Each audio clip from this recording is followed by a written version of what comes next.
Well, hello there, and this is Auntie, and I am coming out to do my review on 90 Day Fiance Before the 90 Days. If this is your first time being here, please like, comment, and subscribe to my channel. For all of my new subscribers, thank you so much for subscribing to my channel, and I'm hoping that you are enjoying being part of the family. And to all of my nieces and nephews who have been with me for the long haul, thank you all so much for being here. We're going to go head on and get started with this review of 90 Day Fiance. We start off, y'all, looking at Paul. What can I say? Paul is a hot mess. He is now staying in a hotel with Korine. It's the next day, and this man has stuff around that hotel like he has been there for 150 years. He has books in the corner, toys to play with, all kinds of Spider-Man and Batman paraphernalia. He has stuff just all over the place, and he's waking up and it's the new day and he hasn't slept with Korine. He, of course, we all know, is acting like a complete fool and wants to give this girl an STD and a pregnancy test.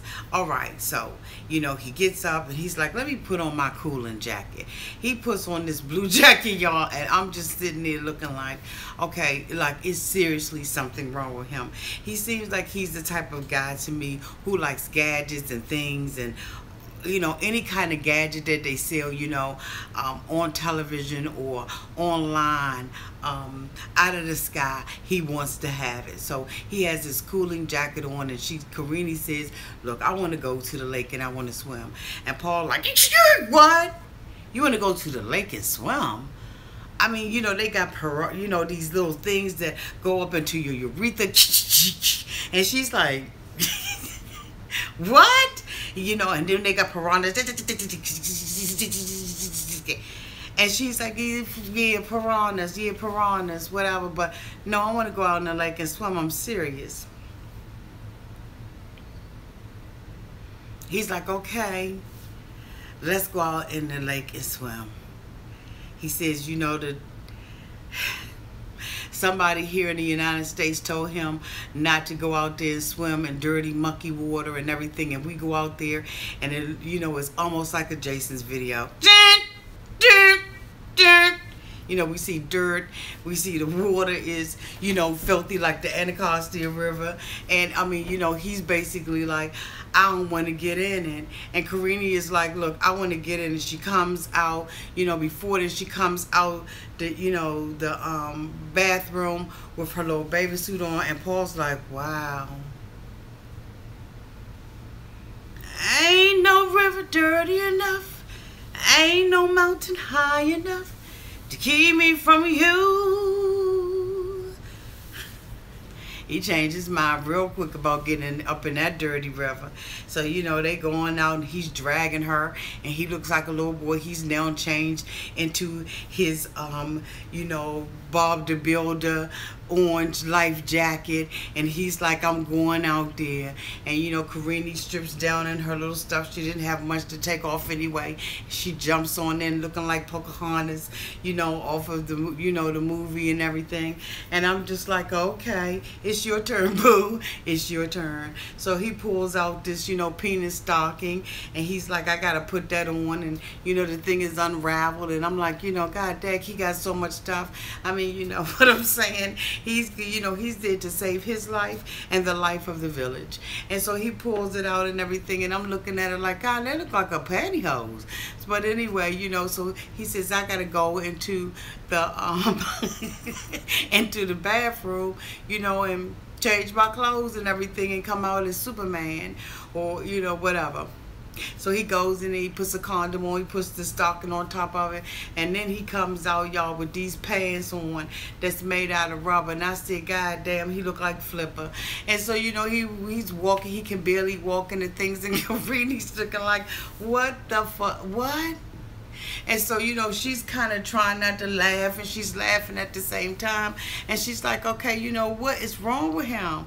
And so he can barely walk. He gets into the water and the bitch drowns.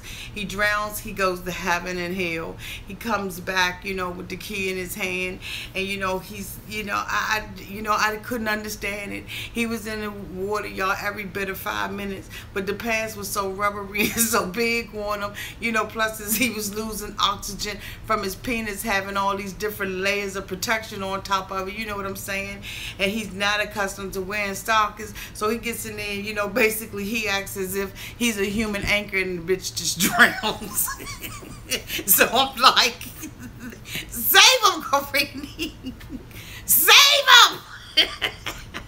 And Korine, she turns around, you know what I'm saying?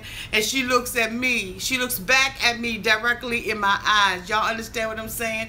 And she starts singing, don't save him. He don't want to be saved. Don't save him. He don't want to be saved. Don't save. I said, oh my God. So Korine, you know, looked at me and I looked at Korine and I said, girl, you on your own. So, you know, she tries to help him from drowning and he up against the wood plank, you know what I'm saying? He can't get his footing and everything because, you know, at this point he down in the muck and the mire. You know, he in the miry clay. You know, his soul is being lost and everything. And I'm like, damn, come on, this is so embarrassing. So, you know, she saves him and everything, and she grabs him because, you know, at this point he's gone down for the 3rd time. And y'all know the 3rd time he's out. So she drags him and pulls him up the shore. The pants is so daggone saturated with water. They got water in them. They got water outside of them. And he can't even hardly lift them up because there's so much water in there. I'm just saying this. Paul, you are an embarrassment. Like, you are truly an embarrassment. Korine is like, what the hell is wrong with this man? He's, you know, he's an idiot. You know, he's cautious about everything. He can't enjoy his life. He got all of these safeguards and stuff like that, and he's just a mess. But you know what? At this point, I have to get my green card. I gotta play this off. I gotta do whatever I gotta do. So they get back to the, you know, the shore and everything, and he's saving his pants, and you know, just failed him. Like his pants just absolutely and totally failed him. They just, you know, they had blown up like big water balloons and everything. And I just was like, he just such a sad state. I mean, y'all, come on. So he sits on the thing. He's going, towel. And she's like, what? Towel. Say it, damn it. Towel. She said, you know, what the hell with it. So, you know, he gets a little towel and everything. He's all paranoid. He's a germaphobe. Why would you go over to the Amazon if you were a germaphobe? I just, you know, there's so many things about this idiot that I don't understand. So anyway, you know, she's like, okay, well, you know, we got to go in here and we got to get dressed because today's the big day and we have got to go and see my parents. You know, you got to make a decision about what you're going to do with the whoop whoop and the boo boo boo. And so we just see this idiot just he's such an embarrassment to us. In all seriousness, all jokes aside, ain't y'all embarrassed? Tell the truth, y'all. Put y'all comments below and let me know whether or not you feel just embarrassed, slightly embarrassed about him. So the next thing we see is Larry. Y'all, goddamn, what the hell is going on? Larry is a manager at McDonald's. He happy with his life. He's a bald-headed white guy with big Fred Flintstone shoes on. He's so unattractive. But you know what? Even in him being unattractive, there is somebody that is over here that would love him because this man got 2 kids. And I was like, how? So he met this girl named Jenny from Phillipine Cupid.com, .org, .edu, .desperate, .lonely, .sorry as hell, .useless, .damn. She's a baby. She's 24 years old. She looks like a little baby. And he's like, she's just the love of my life. And he's packing his bag to leave. And he says, you know, I'm leaving tomorrow on that midnight train. Georgia. Mm-hmm. He said, I'd rather live in this world than to live without you in my. So, you know, he's going on that, you know, that train and that airplane, and he's going over to the Philippines to go and get his little Philippine Cupid. And Jenny is just, you know, a little girl. We see her talking to him, and it's like, what in the hell? He says, you know, before he can go over there, he's got to go and see his sons and make it okay. We see him FaceTiming his oldest son, who is 18 years old, and he's going into the military. And he has another son, I think that's like 12 or 13. So anyway, he meets with them, and he tells them, you know, I met this girl online on Cupid, philippinecupid.com.org.edu.desperate.lonely.imasshole.com. So, you know, the sons are like, well, how do you know that she's not coming over here for the green card? And he was like, you know, I didn't even think about that. I mean, she might be, but because my other relationships did not work with y'all mothers, you know what I'm saying? I'm going to go ahead on and, you know, try my hand at this. Hell, what could happen? You know, what's the worst that can happen? That I find somebody that comes over here and uses me for the green card, and I have to be on here season after season, episode after episode, trying to prove that she loved me from the beginning and I love her. We've already seen the story, Larry. So anyway, his son's like, you know what, Dad, at this point, you've already made up your mind. Go ahead and do what you're going to do. You know, we don't give a damn. And so he's like, you know, okay, you know, I'm going over there and pick her up and everything. I'll let y'all when I come back. You know what I'm saying? I'll be right back at the McDonald's. I'll be flipping burgers and, you know, making sure that the staff is doing everything that they need to do, because this is the job of my life. Now, I ain't knocking nobody work at McDonald's or anything like that, but goddamn, you got to aspire to have more and be more. He has this little dog, and he says the dog is his little girlfriend, and it's the only woman that he has in his life. And the dog is just looking at him like, you know what, just go ahead on and feed me some food, give me some water, and leave me the hell alone. So basically, you know, this is what he's going to do. Next thing we see is Patrick. Patrick is, you know, sitting up in his mama's house getting his hair dyed. You know what I'm saying? And, you know, his mom is talking about how she's concerned about this being, you know, some type of catfish and everything. She makes a joke that it could be a man and everything. And she has just wonderful personality. And it makes me, you know, look at Larry and say, look, if you have a mom that's like this and she has this wonderful personality, how could you give up on African American women? And not even if you may want to date outside your race, but how could you give up on American women? Your mother seems to be absolutely wonderful. You have a close relationship with her. She's concerned about you and you're concerned about her. And you know, the mother is like, I just don't understand why he could not find somebody here in the United States that I could at least meet, or I could at least, you know, have some kind of relationship. Why does he feel like he has to go, you know, all the way to, you know, another country in order to find love? But you know what?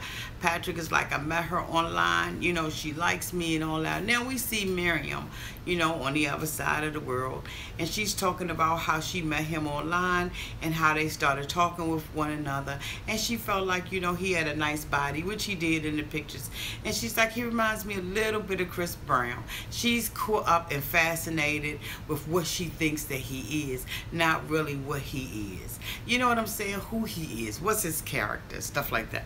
So I'm a little bit confused about it. I kind of in a way think that Larry is doing this show and has met this woman because he sees this as an opportunity to be on television, to promote his CD or whatever kind of music that he has. And the reason why I say that is because last episode when we saw him spending a lot of time in the studio, and he just one of those type of guys.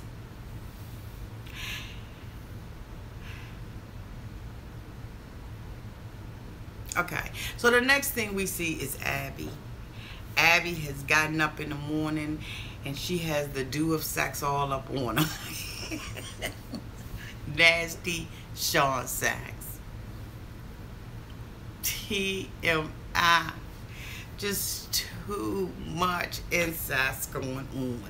You understand what I'm saying? I just was like, this is the nastiest piece of garbage that I've seen on television yet. Sean wakes up and he's like, you know, basically our night was magical.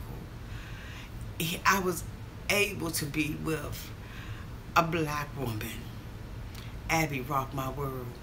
And so we see them sitting together, and Abby was like, no.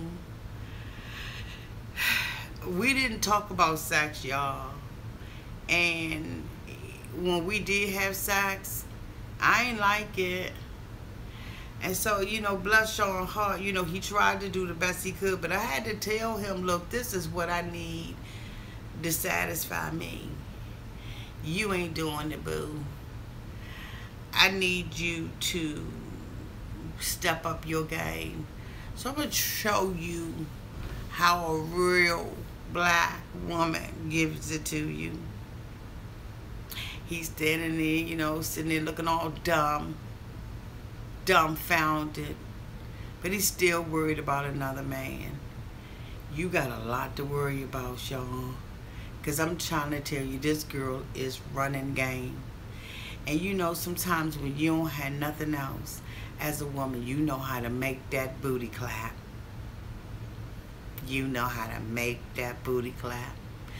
This girl know how to make that booty clap, and not only do she know how to make that booty clap, she got a standing ovation. Okay, the crowd went crazy, and so did Sean. So Sean is like, you know what, I got to go over here and meet her family.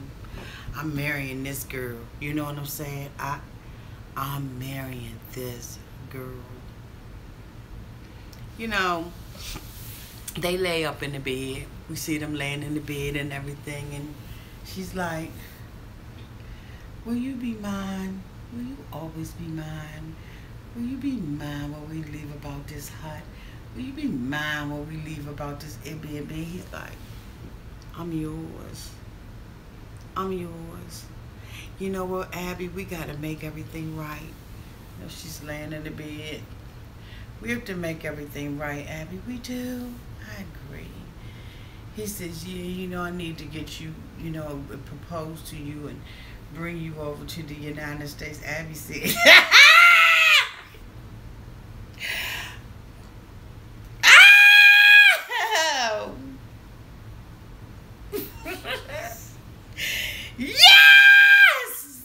Yes.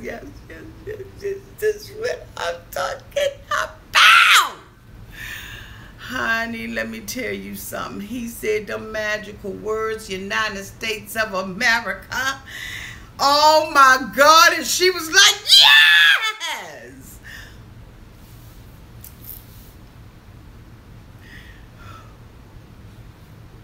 Sean was like, yeah, look at that smile up on that face. Abby got exactly what she wanted. Abby is coming over here, y'all, for the green card. Abby said, honey, I am coming to the United States of America. I'm going to be eating hot dogs and apple pies. Boo, I'm going to be going to every baseball game that I can. I am going to truly be an American, and I'm going to give it my best shot. Do you hear what I'm saying? Sean, I love you. But in the back of her mind, she's like, Sean, I love you. But boo, I'm not going to choose between you and Chris. Chris is coming over from the, you know, from the DR or from the United States or wherever the hell he's coming from. And she's like, I don't want to have to choose. I don't want to have to choose between you and 190 pair of underwear. What are they doing out here? This is just a ratchet mess. So anyway, you know, we see, you know, her and him go over to the parents' house, y'all. And they go over to the parents' house, and she has, looks like 3 brothers and the mom and the dad, and they like, look, bitch, we need you to lock this in. Sit up here in these little chairs. We need you to sit up in these barnyard chairs. because we need to find out whether or not he here today, he gone tomorrow. Because you know what, this is probably about the 17th man that you have brought up in here, and they say that they want you and they love you and they leave you, Abby. So I don't know whether or not you made that thing clap or what, but we need to find out from him whether or not he gonna stay. So the father's like, you know, it is my dream, it's my desire for my daughter to be in the United States, send her money back over here and take care of us. You know what I'm saying? I've made a whole lot of sacrifices, God damn it, and I need to know whether or not you going to marry her. And so, you know, Sean is basically like, I really want to propose to her. I want to make, you know, her life happy. This is just what I want to do. And so she's like, you know what, Mom and Dad, I'm interpreting this thing, but basically Sean said everything that y'all hope, wish, and pray for, he's going to do that. He is going to marry me. And so, you know, the brothers are sitting around, you know, everybody's sitting around, and Sean is in there talking about some honey this, honey, sugar baby, honey, sugar baby. No, you don't do that with somebody's parents that you just met. She ain't your honey bunny, sugar baby. See, I don't like it because I don't even like the, y'all know what, let me digress. Okay, so, you know, basically the family sends her off with the blessings and everything. Next thing we see is Paul. Paul, he, you know, he's at some damn, you know,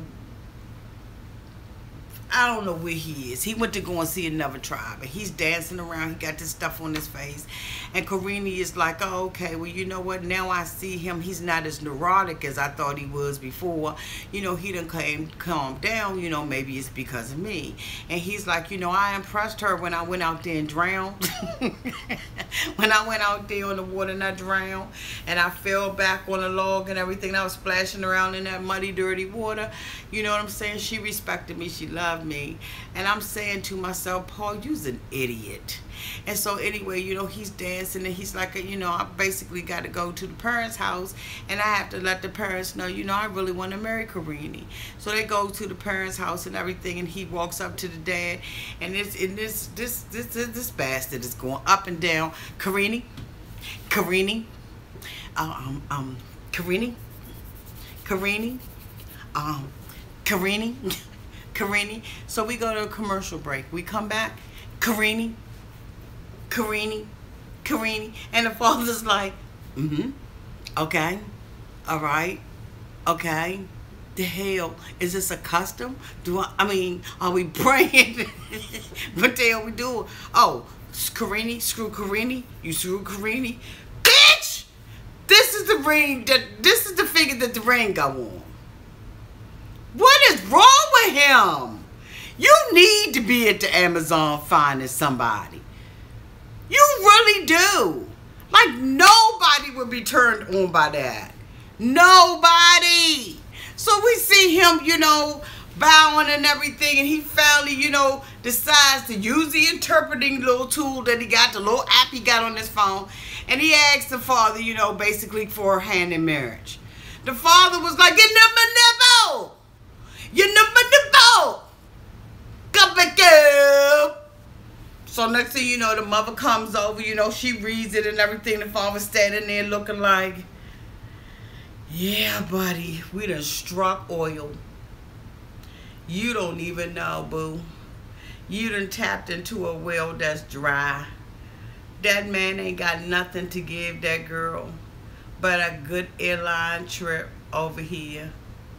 Trust me when I say that's all he got to give her. He says that he has been in these bad relationships, and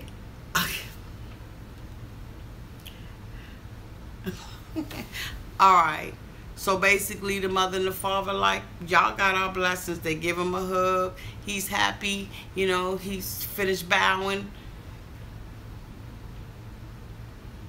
I'm like, y'all don't see something wrong with this. But the father was like, you know what, it's very rare that you get an American to come over here and marry your daughter, and we coming from a poor family. We're a poor family. Well, guess what? His mother poor too.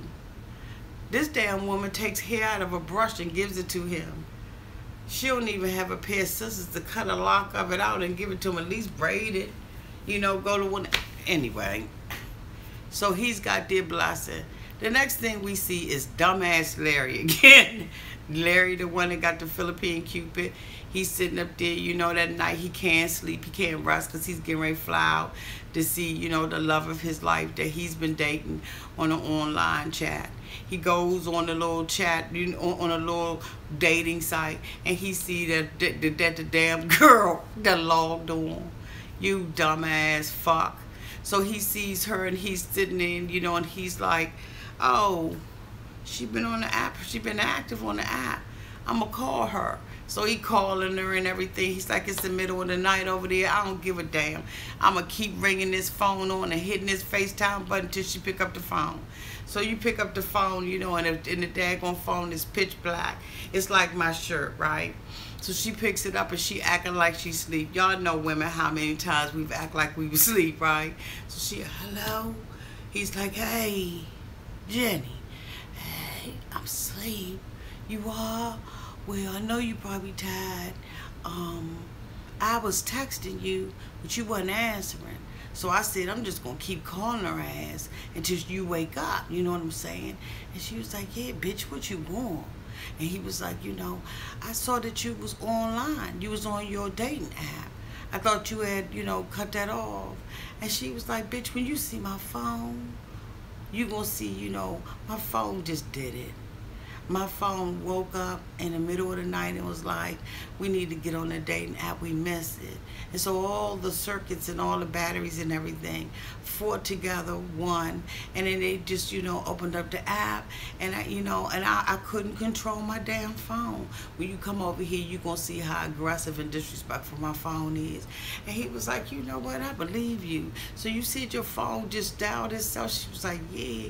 And he was like, okay, all right then, well, you know what, I believe you, and I'll see you soon. She was like, all right then, okay, talk to you later. And I was like, okay, I thought she was asleep. You making stuff happen. You are allowing your mind to convince you that it's okay. You already have made up your mind that this is the woman that you want to be with, and I don't care what she tells you, you're never going to see it for what it is. The girl is playing you. How in the world does your phone pick itself up? I don't care how raggedy it is. I don't care if the screen is cracked. I don't care what, if you have to engage an app. So you mean to tell me that you went on there, you clicked the button, your phone clicked the button to activate itself again, and all of a sudden you're back on the dating app? No, but you've been on that dating app. But the sad part about it is that he's watching it. Why would you even want to be with somebody that you got to watch their dating app to see whether or not they dating somebody? Y'all, these people fool plumb crazy. And then we see Patrick. Patrick gets off at the airport and Miriam is waiting for him, and she got a deep, dark secret. I'm so done with 90 Day Fiance before the 90 days. And not that I'm not going to stop watching, because I'm going to watch this damn thing until the wheels fall off. You understand what I'm saying? But I'm done with looking at these people be complete and total idiots. Here this girl got a secret. The mother already said, I hope that this girl is worth it, because Patrick is giving up so much to go over there. His priority should be his daughter, and I absolutely agree. But even if you got a baby and things don't work, you still deserve to find love. But why he's got to find love like this by somebody that liked him on Instagram? Like, oh my God, like, come on. So he gets over there and she's beautiful. She's a beautiful girl, but the bitch got a secret. What is the secret? You know, I just, you know, I don't understand. Y'all don't understand. So the next thing we see is Paul again. This is Paul's week. Paul is sitting at the table with Korine and they eating something. Look like some raw biscuit dough. I don't know what the hell they was eating, but they were eating something. And he brings up the issue of the STD test, because she had found it in the room amongst all that other shit he got in there, okay? He got stuff all over the place, y'all. Y'all please go back and rewind it and look and see how much stuff he got in that room. He looked like he been living there as a hoarder for years. But anyway, I digress. She found out about the STD test and was like, how dare he come over here and not trust me? Trust is the thing that you really need in your relationship. It's the key to every relationship. It really is. So at the end of the day, Korine's not stupid. And so, you know, he's like, I got to bring up the issue. And then he types in there, I need you to take a pregnancy test too. Korine was like, you know what, at this point, Paul, I don't give a damn. Get the test. But my whole thing is this. You got condoms on with a stocking condom on top of that. Then you got rubber pants on. You got on your little Hercules little vest. You got a cooling jacket on. You walking like you a big Bama bitch. You got these big boat shoes on that look like, you know, you got whole villages and towns up underneath the sole of it. And you got the nerve to be testing somebody. You know, you need to test yourself. Test yourself, Paul. Are you serious? Like, you're not the prize. But this girl doesn't know. And then he sits there and says that I've been hurt in all these different relationships and it caused me to, you know, live a life of crime. No, bitch. Ain't nobody caused you to live a life of crime. This is something you wanted to do. From my understanding, you're an arsonist, boo. And that's allegedly, because, you know, I don't know whether or not you are or you not. I just know you's an idiot out here. Every time we see you, you talk about how she doesn't speak English and you don't speak Portuguese. God damn it, we got that already. Move on to something else. I don't know if it's just a bad rerun or what, if he's saying it all the time. And then he just ignorant as hell. Like, I just cannot understand. Like, I want him to go out there and get lost. Get lost and don't come back over here. Because you know what, the thing about it is, we're going to see this girl mature and grow up and be a beautiful woman. She got her belly button pierced. She got the little burgundy color in her hair. I mean, she got it going on. All she needs is a door, an opportunity to come to the United States, play wifey for a little bit, have a little bit of sex with him, and then, you know, get the green card and hook up with that visa. Paul. So she was like, you know what? I ain't scared of no test. Give it to me. Give me the test. If that's what it takes for me to get my green card, give me the test. But what I didn't like about what Paul did was he should have tested her before he told her father. And you know, the thing about it is, one of the things that Abby said to her parent, to Sean, as she interpreted, quote unquote, for her parents, is that you all give us rainbows and sunshine and all these hearts, and you make all these promises and then you don't stick with it.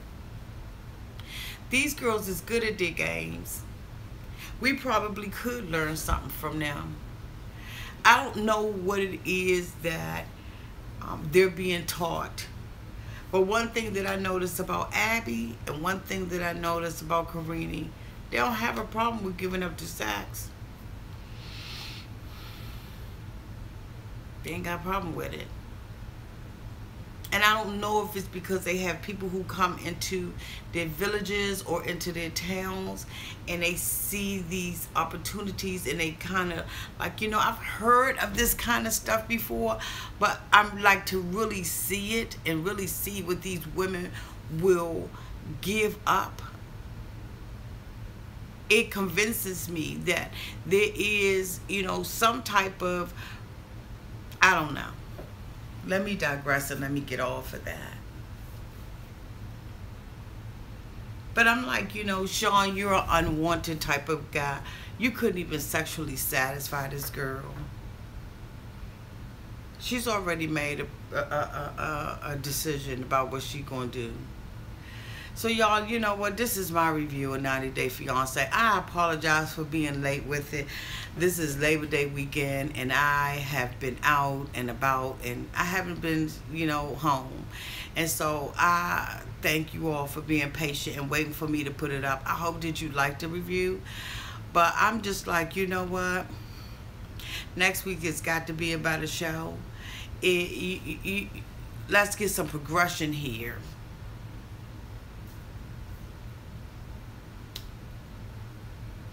Love y'all. Have a good work week. Bye-bye.